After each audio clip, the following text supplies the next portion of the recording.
Hi, I'm Larry Johnson, editor and publisher of riveredges.com, and this is my video production assistant, Mr. Kitty. Say hello, Mr. Kitty. This is the second episode of River Edges Video Notebook.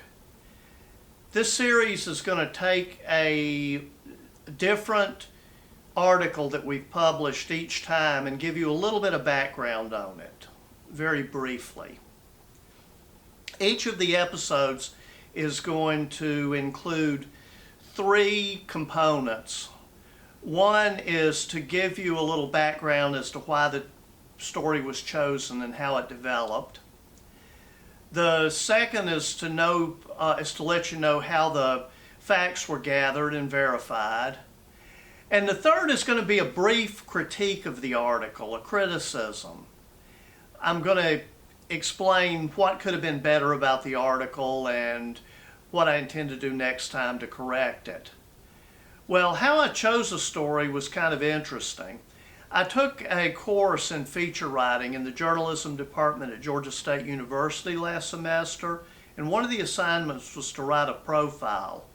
And the article that I'm featuring in this episode is a slightly expanded version of that. The article's entitled "From Engineer to County Commissioner and Lawyer, Lisa Cupid." And the way the story came about was we had to write an 800-word feature article profiling someone. And I'd recently been covering Cobb County Commission meetings a good bit, plus I'd attended several town hall meetings and other political events where county commissioners were present.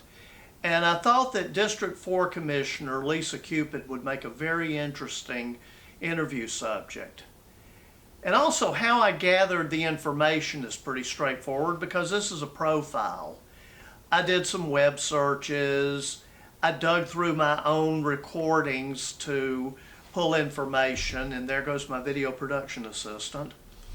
And I conducted interviews.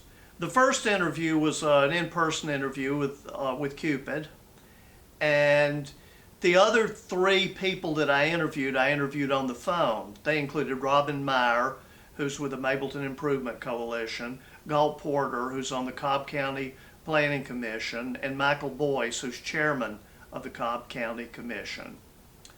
As for fact-checking, everything that I wrote in there that was factual, I cross-checked it. I did some web searches and did a little bit of research and looked back over some of the Cobb County Commission videos that they post online, and it was pretty straightforward. Now for my criticism of the article. I have two basic criticisms. One is that was an awful headline. I've never been very good at headline writing, I admit it. I intend to get better at it, but it's just something that I've never gotten the hang of. But this one was particularly awkward. It had too many words, too many nouns, and it was just unwieldy. It was not the sort of thing that would grab a reader's interest and make them want to read the article, unfortunately.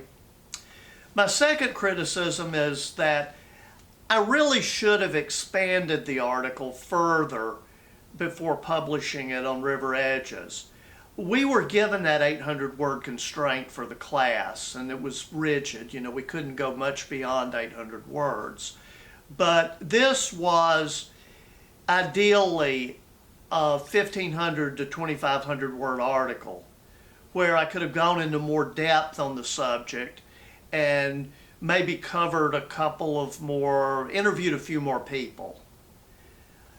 So I think that it really should have been expanded significantly before I published it, but I didn't, and it's out there, and I do hope you read it.